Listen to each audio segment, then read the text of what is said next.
وما أرسلنا من قبلك من رسول إلا نوحي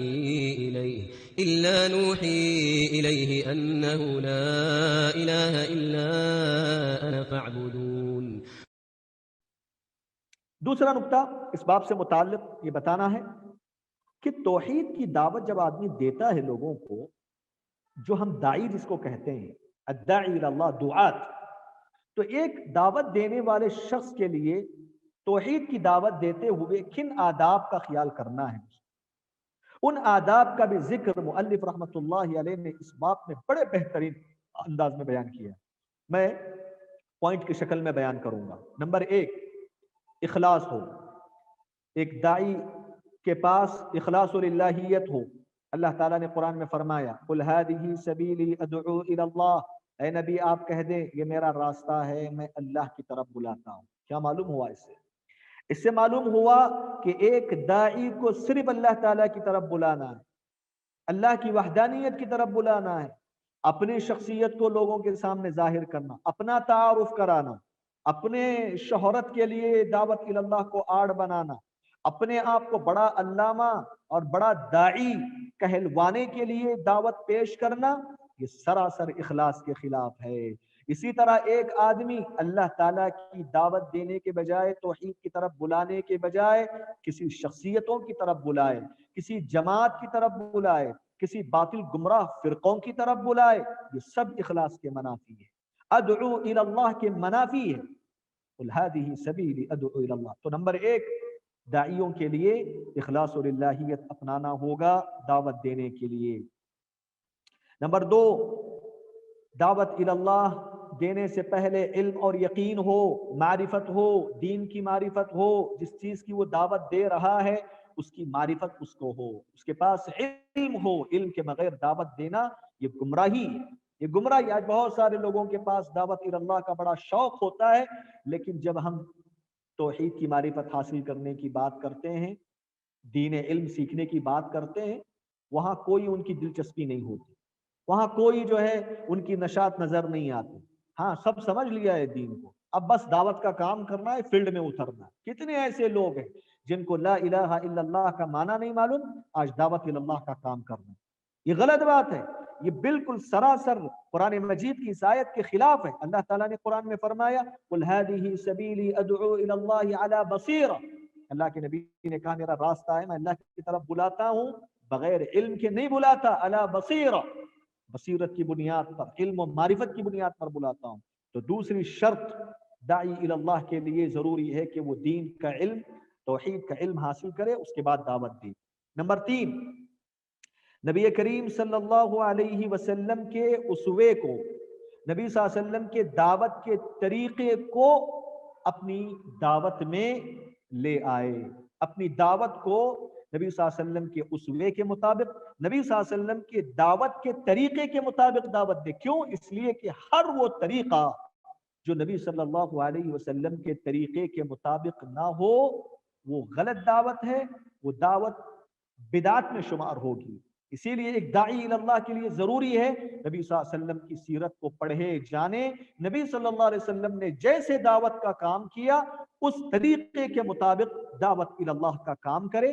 جو سیرت کی کتابوں میں آپ کو نبی صلی اللہ علیہ وسلم کے دعوت کے طریقے مل جائیں گے، اس پر بہت ساری کتابیں لکھی گئی ہیں کچھ اور اسی طرح تیسری بنیادی شرط داعی الی اللہ کے لیے، تیسرا ادب، چوتھا ادب جس کا لحاظ کرنا ضروری ایک داعی الی اللہ کو، وہ یہ ہے کہ اللہ رب العالمین کو ہر قسم کے عیوب اور نقائص سے پاک کر دے۔ دعوت الی اللہ سے پہلے اپنے دل سے وہ اللہ رب العالمین کو ہر قسم کے عیوب اور نقائص سے پاک رکھے کہ اللہ تعالی ہر قسم کے عیوب اور نقائص سے پاک۔ قرآن مجید میں اللہ نے کہا قل هذه سبیلی ادعو الی اللہ قل هذه سبیلی ادعو الی اللہ علی بصیرۃ انا ومن اتبعنی وسبحان اللہ، اللہ رب العالمین پاک ہے۔ یہی نبی کا طریقہ ہے کہ دعوت دینے سے پہلے اللہ رب العالمین کو ہر قسم کے عیوب اور نقائص سے پاک کرنا ہوگا۔ نمبر 6، داعی الی اللہ کو دعوت دینے سے پہلے شرک اور شرک پر عمل کرنے والے مشرکین سے ان کے شرک کی بنیاد پر ان سے اعلان برات کرنا، ان سے بیزارگی کا اظہار کرنا، اور شرک اور مظاہر شرک کی نفرت دل کے اندر ہونا، اور مشرکین کی نفرت بھی ان کے شرک کی بنیاد پر ہونا چاہیے۔ اللہ تعالیٰ نے قرآن میں فرمایا وَسُبْحَانَ اللَّهِ وَمَا أَنَا مِنَ الْمُشْرِكِينَ، اے نبی آپ کہہ دیجئے کہ اللہ پاک ہے اور میں مشرکوں میں سے نہیں ہوں۔ اللہ کے نبی نے کہا کہ میں مشرکوں میں سے نہیں ہوں، مشرکین سے میرا کوئی تعلق نہیں ہو سکتا۔ یہ ادب بھی ایک داعی اللہ کو جس کا لحاظ کرنا ضروری ہے۔ اس کے بعد نمبر 7، داعی کو چاہیے کہ وہ دعوت دینے سے پہلے جس کو وہ دعوت دے رہا ہے، جس کو وہ دعوت پیش کر رہا ہے، ان کے حالات کو معلوم کرے، ان کے مستوے کو معلوم کرے کہ وہ کون سی باتیں سمجھ سکتے ہیں، کون سی باتیں ان کو سمجھ میں نہیں آ سکتی۔ اس کا بھی وہ خیال کرے دعوت دینے سے پہلے کہ کن باتوں کو وہ صحیح معنوں میں سمجھ سکتا ہے، کن باتوں کو سمجھ نہیں سکتا۔ سامنے جن لوگوں کو دعوت دے رہا ہے ان کے حالات کا بھی اس کو علم ہونا چاہیے۔ پیارے نبی صلی اللہ علیہ وسلم نے جب حضرت معاذ بن جبل کو یمن کا گورنر بنا کر بھیجا، آپ نے کیا فرمایا؟ اِنَّكَ تَأْتِي قَوْمًا مِّنْ أَهْلِ الْكِتَابِ، دیکھو معاذ تم یمن جا رہے ہو، کہاں کن کے پاس جا رہے ہو؟ یہود و نصارہ کے پاس جا رہے ہو۔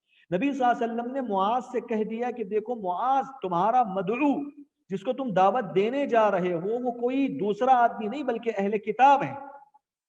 یہاں اہل علم نے یہ نقطہ بیان کیا کہ اللہ کے نبی صلی اللہ علیہ وسلم نے معاذ کو مدعوین کے حالات کو بتایا کہ دیکھو تمہارا مدعو ایسا ہے، اسی حساب سے تمہیں دعوت دینا۔ تو سامنے والا کیسا ہے، کتنا سمجھتا ہے، کتنا نہیں سمجھتا ہے، اس کا خیال رکھا جائے۔ نمبر 8، داعی کو چاہیے کہ اپنی دعوت کا آغاز توحید سے کرے، اپنی دعوت کا آغاز توحید سے کرے۔ اللہ تعالیٰ نے قرآن مجید میں، اللہ تبارک و تعالیٰ نے قرآن مجید میں فرمایا، بلکہ حضرت معاذ بن جبل رضی اللہ تعالی عنہ کو جب اللہ کے نبی صلی اللہ علیہ وسلم نے یمن کا گورنر بنا کر بھیجا، آپ نے کیا تعلیم دی؟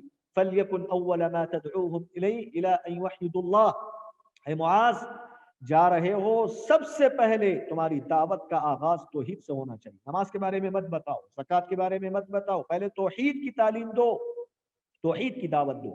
تو داعی اللہ کے لیے ضروری ہے کہ وہ کسی غیر مسلمان کے پاس دعوت دے رہا ہے، کسی مشرک کو دعوت دے رہا ہے، اپنی دعوت کا آغاز توحید سے کرنا اس کے لیے ضروری ہے۔ کیوں؟